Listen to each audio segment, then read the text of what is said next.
So meron dito mga katropa na magpaparemap sa atin na Click version 3 kasi nagpalit sila ng pipe. At nung simula naman nagpalit sila ng pipe, mamalyado na yung motor ni boss kaya kailangan nating i-remap. Pero may mga ibang motor naman na hindi nag-iibang takbo kapag nagpalit ng pipe. Naman dito ay EDB, nagpakabit ng busina at nagpakabit ng driving light. Kay boss ay ABS, naka always on indicator. At minsan nagluloko yung kanyang speedometer. Tapos dito mga katropa, meron dito yung dalawang motor, merong NMAX at merong isang Aerox. Yung Aerox ay hindi umaandar at yung NMAX naman ay hindi nag-open yung kanyang knob. Ngayon, ang ginawa nila boss mga katropa para ma-open nila yung knob ay gumawa sila ng switch dito. Kapag i-on mo yan, tsaka mo ma-open yung knob nya. So kadalasan mga katropa na nagiging problema na mga ganitong NMAX, kapag naka-encounter kayo ng ganitong klaseng problema, kadalasan na nangyayari kung bakit hindi nag-open yung knob kasi dun sa kanyang receiver napuputol or nadidisconnect yung kanyang red wire. Hindi nasusupplyan ng accessory o ng positive supply yung receiver, kaya nangyayari hindi mo ma-open yung knob. So kung sakali naka-encounter kayo ng ganong klaseng problema, ganito lang yung mga dapat nating gawin para ma-solve nyo yung ganitong klaseng problema.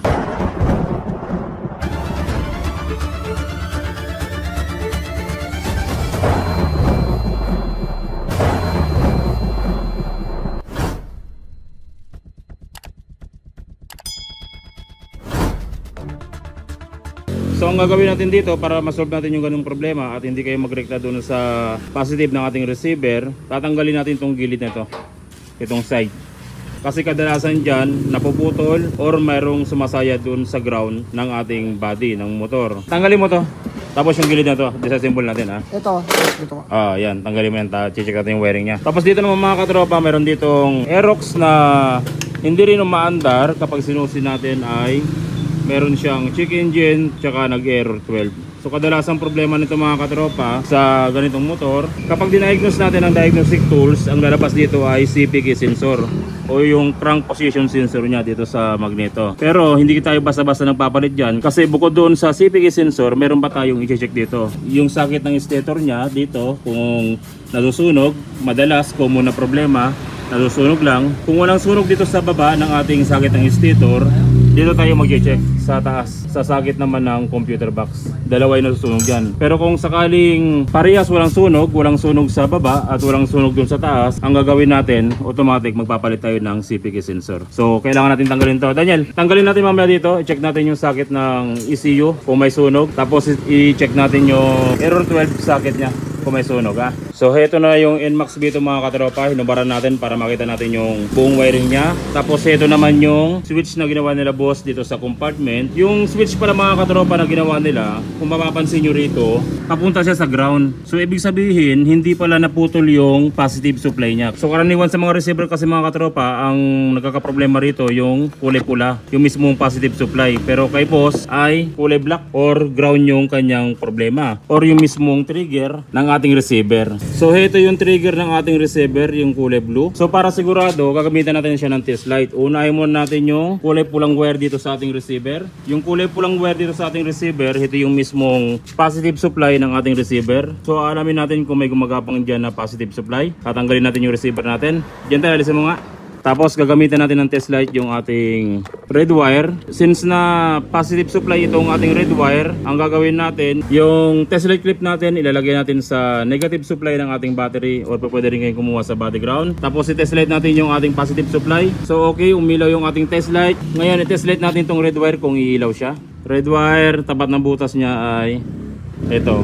Umilaw yung ating red wire, ang ibig sabihin walang problema yung red wire natin at nasusupplyan siya ng positive supply. So ito yung ginawa nila ng switch mga katropa, yung ating blue wire ng receiver. Yung blue wire ng receiver mga katropa, galing to mismo sa knob ng ating motor na kapag pinindot natin, yung ating knob ay masusupplyan ng ground itong ating blue wire at matitrigger yung ating receiver. So i-check natin mga katropa kung pag pinindot natin yung knob ay napapasukan pa ng ground yung ating kulay blue na wire. Ang gagawin natin, yung test light clip natin ilalagay natin sa positive supply ng ating battery. Tapos i-test light natin uli yung ating ground wire, dapat umilaw yung ating test light. Okay? Yung body ground. Okay? I-test light natin itong blue wire ng ating receiver. Dapat kapag pinindot natin yung ating knob ay iilaw yung ating test light. So yung blue wire natin ay katabi ng red wire natin test light natin kanina. So pangalawang butas, test light natin. Ngayon pindutin mo nga pastor. Sige, dindihan mo. So hindi siya umilaw mga katropa. Ang ibig sabihin niyan, mula sa knob na blue wire papunta rito sa ating receiver ay hindi nakakapasok yung ating negative supply. So ang gagawin natin mga katropa dito sa ating knob, i-test natin yung wire dito sa knob. Sa knob meron kayo makikitang white na socket, at sa white na socket meron kayo makikitang dalawang wire na magka-partner. Mayroong black wire, ito yung ground natin, at mayroong blue wire, ito naman yung papunta sa ating receiver. So dito mga katropa, sa socket ng ating mismong switch ng knob, ang minsan nagiging problema rito dito sa loob, yung micro switch ng ating knob. Pero bago natin buksan yung box na itim na ito, dahil sa loob nito andito yung micro switch natin, itetest na lang natin dito sa labas kung good ba yung ating wiring. Kung sakaling may nawawalang wiring dito, ang ibig sabihin, i-modify natin tong micro switch ni boss kasi wala na bibiling micro switch ng knob, or by order ito sa kasa. Pagkatapos nating mabalatan yung dalawang wire na yan, ang una nating i-test light yung black wire. Yung black wire, yan yung ground ng ating switch. So ang gagawin natin, since na ground yung ating supply, yung test light clip natin ilalagay natin sa positive supply ng ating battery. Dahil ground yung hinahanap natin at ground yung tinetest light natin. Tapos i-test light natin yung ground ng battery. Okay, good, umilaw. Body ground. Okay, umilaw. Tapos yung black wire, kapag tinest light natin yan, dapat umilaw yung ating test light. Kapag hindi umilaw, ang ibig sabihin yan, may putol na linya dito sa part na ito. At madalas na puputol yung linya dito sa part na ito ay dito sa bandang ilalim. Kasi ito yung madalas na mabasa sa ating harness. So kapag hindi umilaw, pwede tayong mag-jumper na lang mula rito, ilalagay sa body ground para masuplayan ng ground yung ating black wire. Pero tingnan muna natin bago natin siya gawa ng remedyo. Dapat umilaw yung ating test light. Okay, so umilaw yung test light natin mga katropa. Ang ibig sabihin yan, good yung supply ng ating ground at walang problema at wala ring putol. Ang susunod natin dito, yung blue wire naman. Dapat kapag tinest light natin to at pinindot natin yung knob ay magkakaroon ng supply yung ating test light. Dapat ilaw yung test light habang pinipindot yung ating knob. Gentle, pindutin mo ngayon knob ng knob ng motor. Okay, sige pa. Isa pa. So okay mga katropa, ang ibig sabihin niyan, good yung supply ng ating blue wire at good din yung ating micro switch, walang problema. Kung sakaling pag pinipindot nyo yung knob at hindi umiilaw yung ating blue wire, ang ibig sabihin niyan, may problema sa switch, magpapalit tayo or magre-remedyo. Pero sa ngayon, kapag pinipindot natin yung knob ay meron siyang supply. So good yung ating micro switch at good din yung ating blue wire na galing ng ating micro switch. Pero pagdating dito sa ating receiver, wala siyang supply. Saan yung ating blue wire dito? Tingnan natin. Blue wire, tabi ng red wire, pangalawa. Tingnan natin. Tapos, Daniel, inab mo ha. Pinutin mo yung knob. Yan, wala. Hindi siya umilaw. Pero dito, meron siyang ilaw. So ibig sabihin niya mga katropa, maliwanag na mula rito sa blue wire nito papunta doon sa ating receiver may problema at may putol. Ang kadalasang putol niyan mga katropa ay banda dito. So ang gagawin natin dito, bubuksan natin, hanapin natin yung blue wire at titignan natin kung mayroong putol. So ito mga katropa, kung mapapansin nyo, ito yung sinasabi ko. Madalas pasukan ng tubig, ano, basa. Parang may gripo. Hanggang loob mga katropa, oh, tingnan nyo, nagko-corrosion siya. Yun, grabing corrosion niya. So sabi ni boss, doon sa kanila baha kasi, kaya yung tubig halos naabot hanggang dito. Kaya nagkakaroon ng corrosion or nabababad yung tubig. Pero hanapin natin dito yung solid na blue wire. Ito yung solid na blue wire niya na galing ng ating knob. At titignan natin mga katropa kung may putol siya o may corrosion. Kung mapapansin nyo rito, mukha pa rin siyang buo. Kung hahatakin nyo, minsan plastic na lang yung loob niyan. Subukan natin hatakin. Yun ah.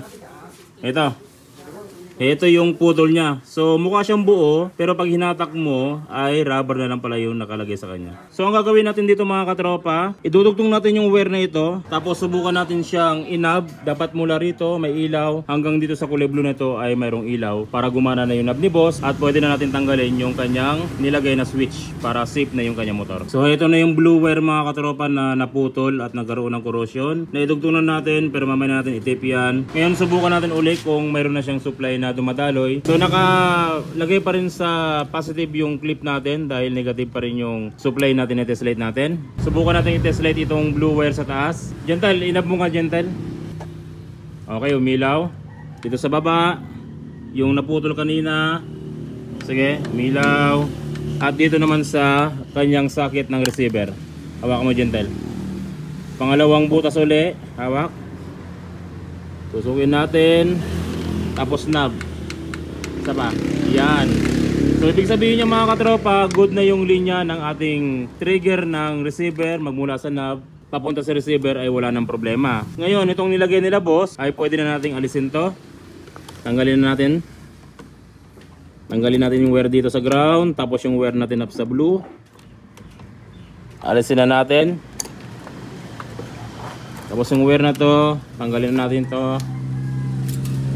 At ito na yung kanyang wiring ng receiver, normal na, lilinisan na natin mamaya yan. Ilagay natin yung receiver, tapos subukan natin kung gagana na yung knob ni boss.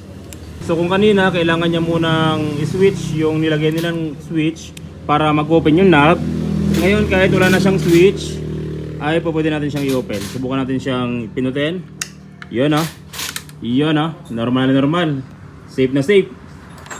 At pwedeng paanda rin. Alright, isa pa. Paglalak, pag naglock yan, hindi na masususi. Pinutin natin yung knob. Yon. Yon. Alright. So, okay na yung motor ni boss mga katropa. Yun lang yung problema niya, kaya hindi gumagana yung kanyang knob. Magandang paraan din naman yung ginawa nila. Nag-rekta sila. Minsan yung kulay pulang wire, nawawala yung supply nun.